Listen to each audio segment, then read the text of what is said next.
بسم اللہ الرحمن الرحیم. السلام علیکم dear friends, students and listeners. Today we are going to study history of Pakistan. History of Pakistan کو study کرنے کے لیے جو ہمارا first lecture ہے اس کو ہم start کریں گے Independence War 1857. Independence War 1857 کا بیک گراؤنڈ تھوڑا سا جاننے کی کوشش کرتے ہیں.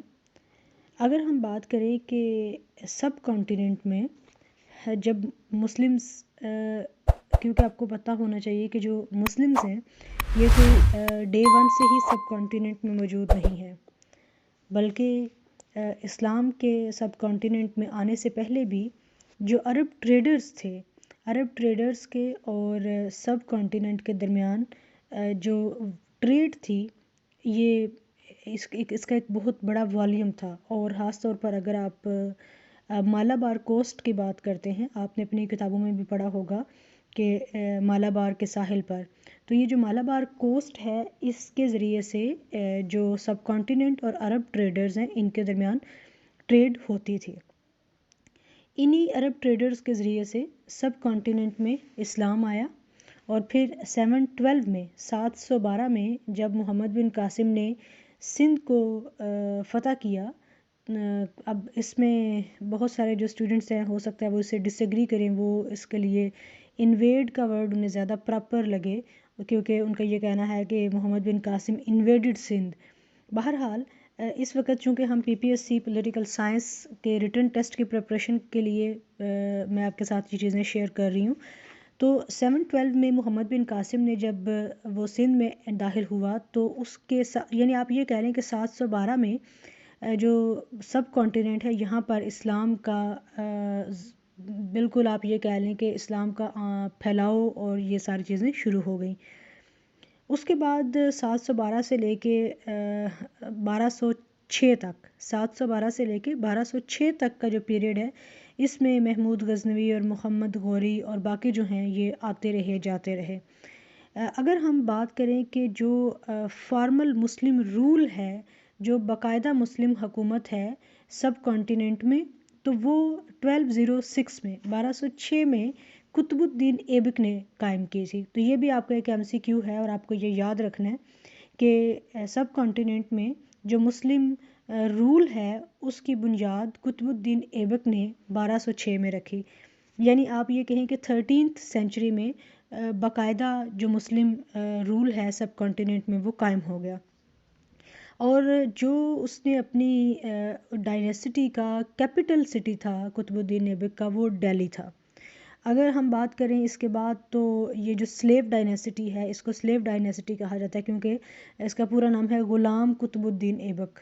تو اس کے بعد خلجی ڈائنیسٹی، تغلق ڈائنیسٹی، سید ڈائنیسٹی، لودھی ڈائنیسٹی، یہ سارے یہاں پر رول کرتے رہے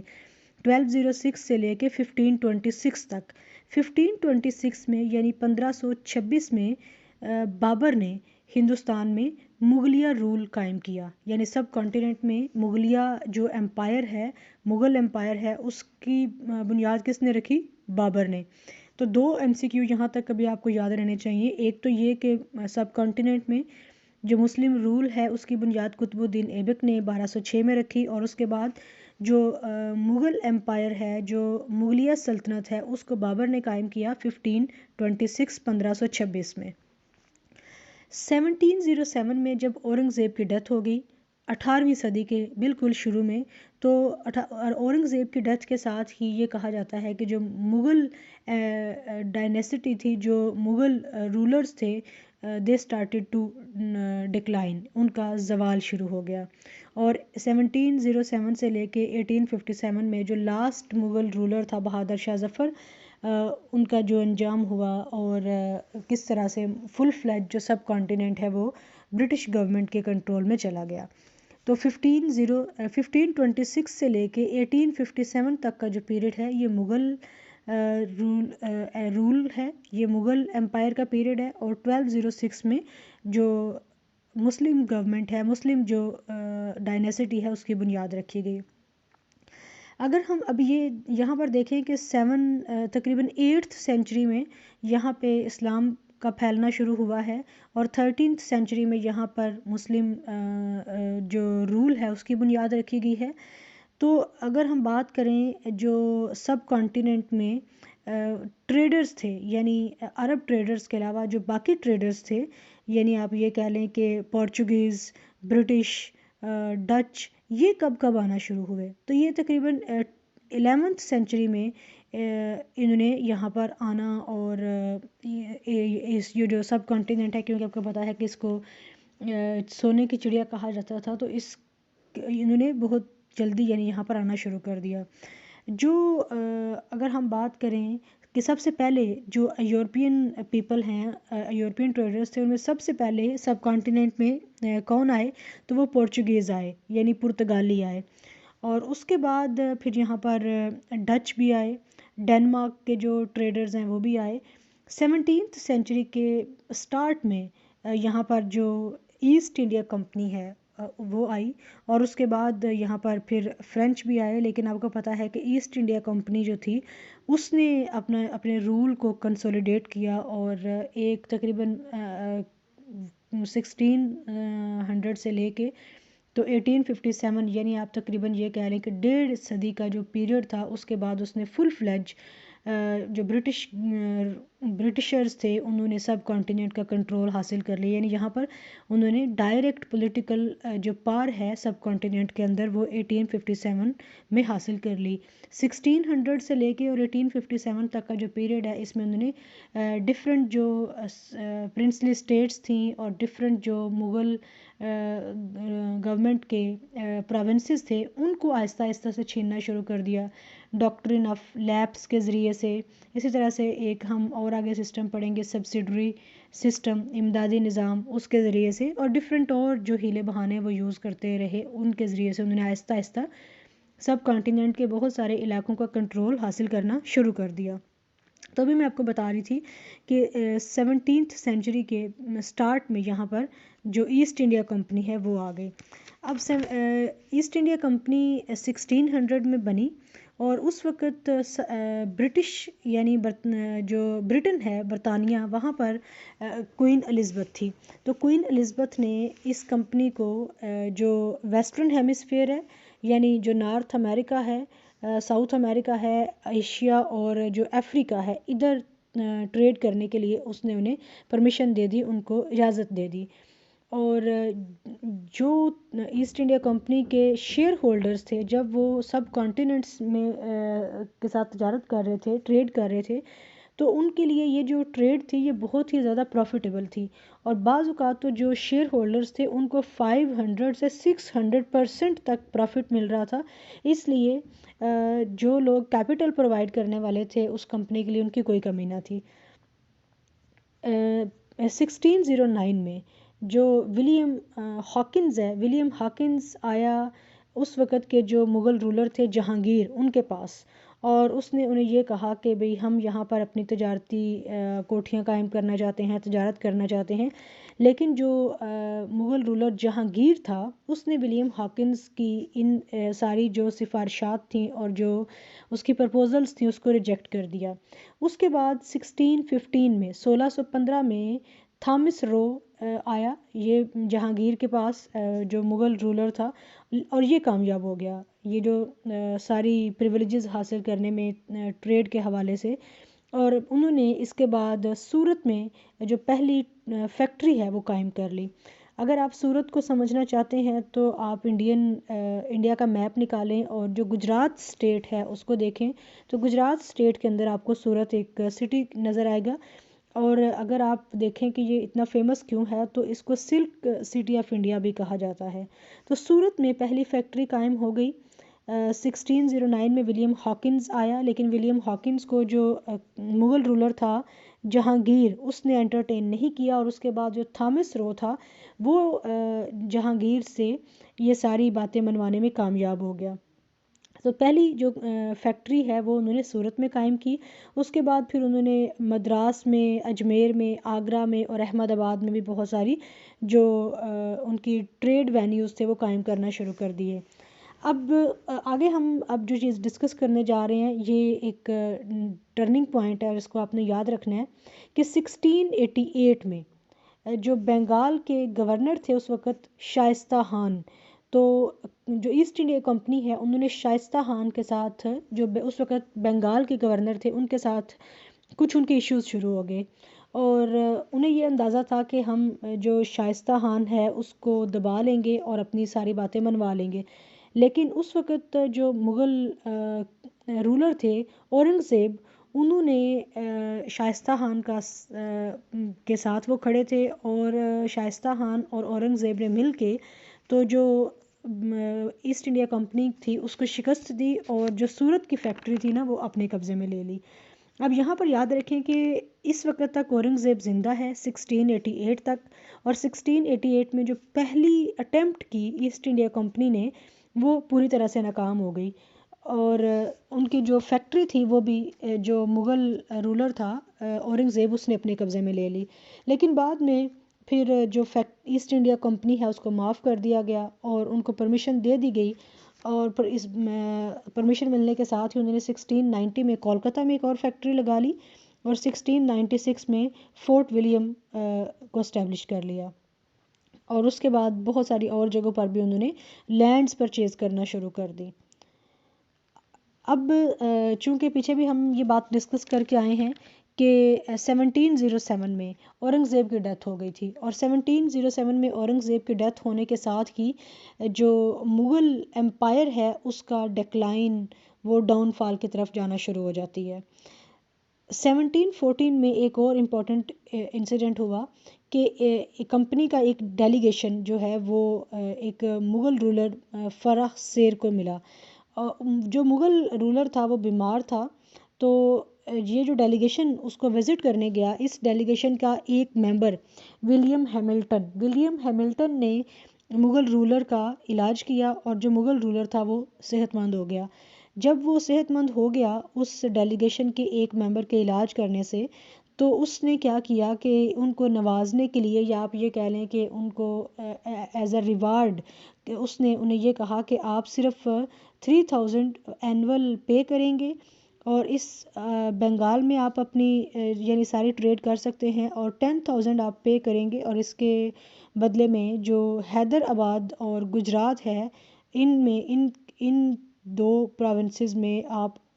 بالکل فریلی ٹریڈ کر سکتے ہیں، لینڈ پرچیز کر سکتے ہیں، فیکٹریز لگا سکتے ہیں.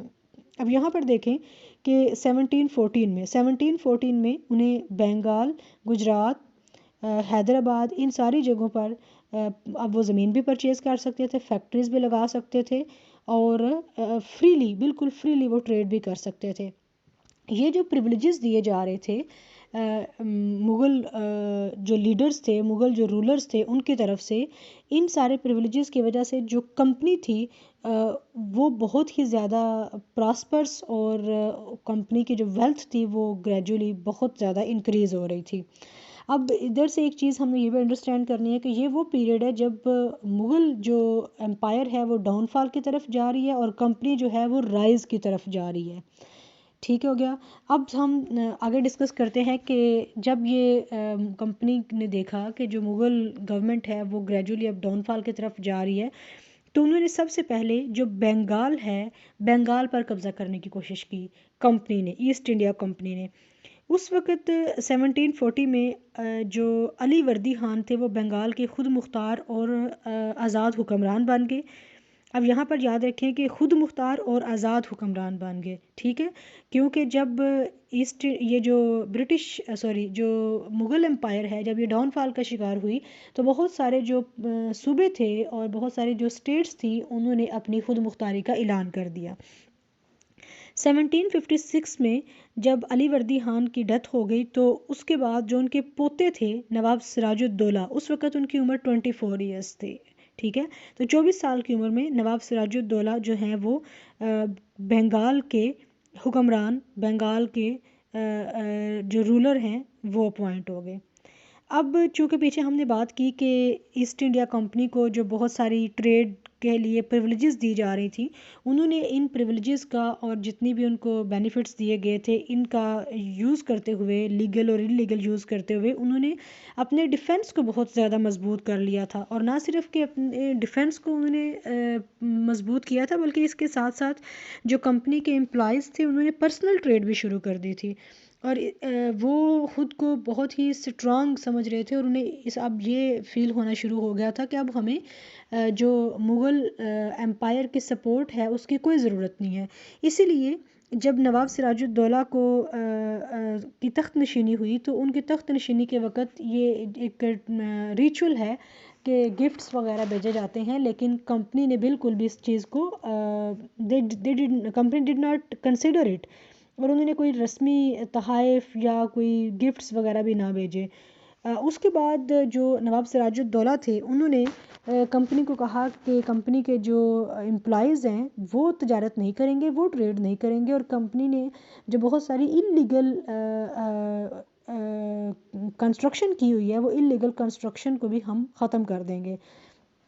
لیکن کمپنی نے کہا کہ بالکل بھی ایسا نہیں ہوگا، نہ تو ہم یہ ساری کنسٹرکشنز کو گرائیں گے اور نہ ہی جو امپلائیز ہیں وہ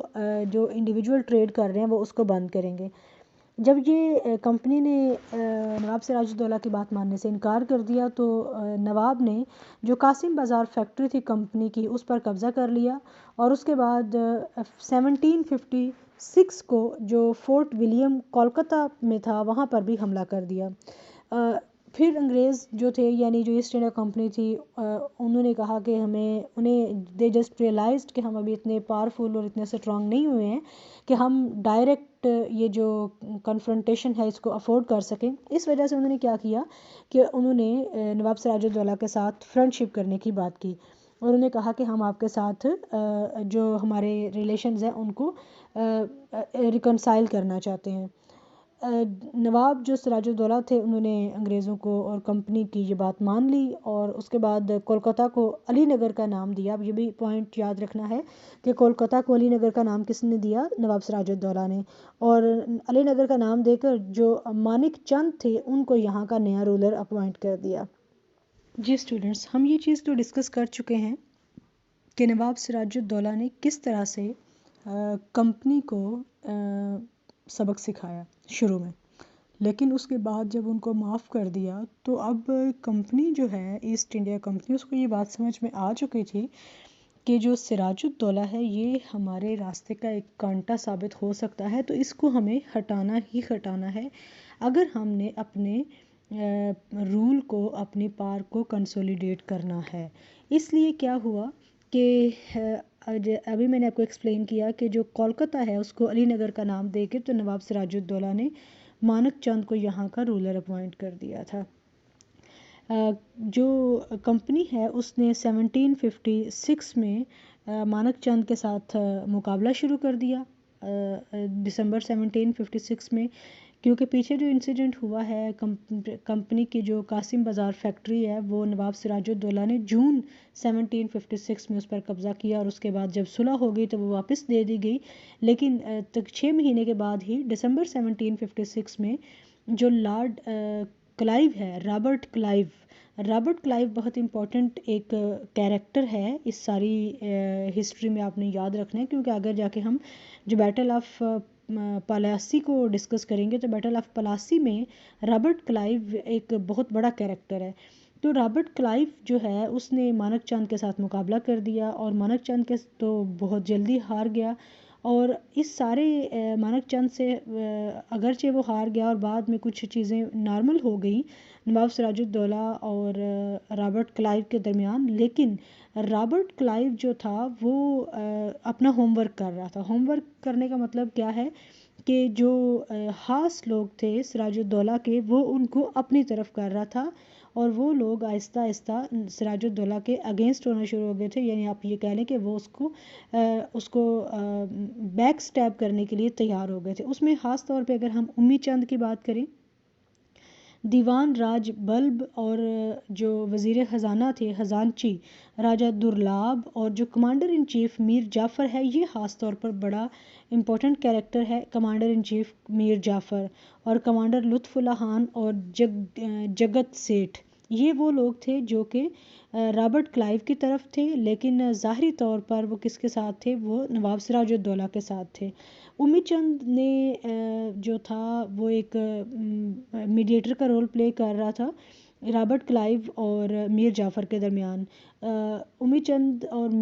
جو رابرٹ کلائیو تھا انہوں نے آپس میں یہ ڈیسائیڈ کیا کہ میر جعفر کو ایک پیشکش دی جائے، اور پیشکش کیا تھی کہ 1,75,00,000 روپیہ اگر وہ دے دیتا ہے تو اس کے بدلے میں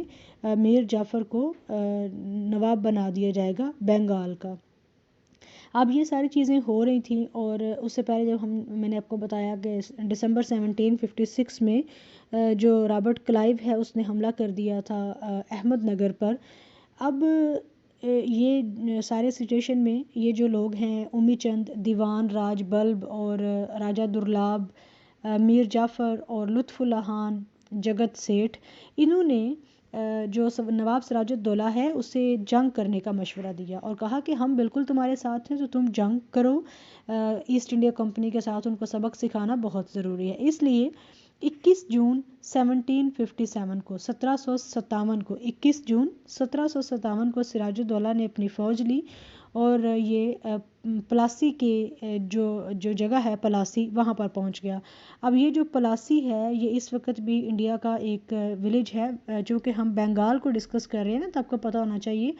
کہ یہ کہاں پر ہے۔ تو یہ اس وقت جو انڈیا کی اسٹیٹ ہے ویسٹ بنگال، وہاں پر ایک ولیج ہے۔ 21 جون کو جو نواب سراج الدولہ ہے وہ اس جگہ پر پہنچتا ہے، اور 23 جون کو وار شروع ہو جاتی ہے۔ کس کس کے درمیان یہ وار شروع ہوتی ہے؟ نواب آف بنگال یعنی نواب سراج الدولہ اور جو رابرٹ کلائیو ہے جو کہ ایسٹ انڈیا کمپنی کی فورسز کو لیڈ کر رہا ہے، ان کے درمیان 23 جون کو۔ جیسے کہ انہوں نے پہلے پلان کیا ہوا تھا کہ جو میر جعفر ہے، درلاب ہے اور لطف اللہ ہیں وہ بیٹرے کریں گے نواب سراج الدولہ کو، انہوں نے ایسا ہی کیا، انہوں نے بیٹرے کیا اس کو، یعنی غداری کی، اور جب جنگ ہو رہی تھی تو بارش ہونے لگی، اور ان غداروں نے یہ جو ڈس لائل پرسنس تھے نواب سراج الدولہ کے، انہوں نے جتنا بھی سامان تھا، یعنی آپ یہ کہہ لیں کہ جو جنگ میں یوز ہونے والا تھا، بارود تھا، اس کو بھیگنے کے لیے، گیلا ہونے کے لیے کھلا چھوڑ دیا، اور جو میر جعفر تھا اس کے پاس جو فوج تھی اس نے اس کو ساتھ لیا اور رابرٹ کلائیو کو جا کے ملا، یعنی اس کے ساتھ اس نے اس کو جوائن کر لیا۔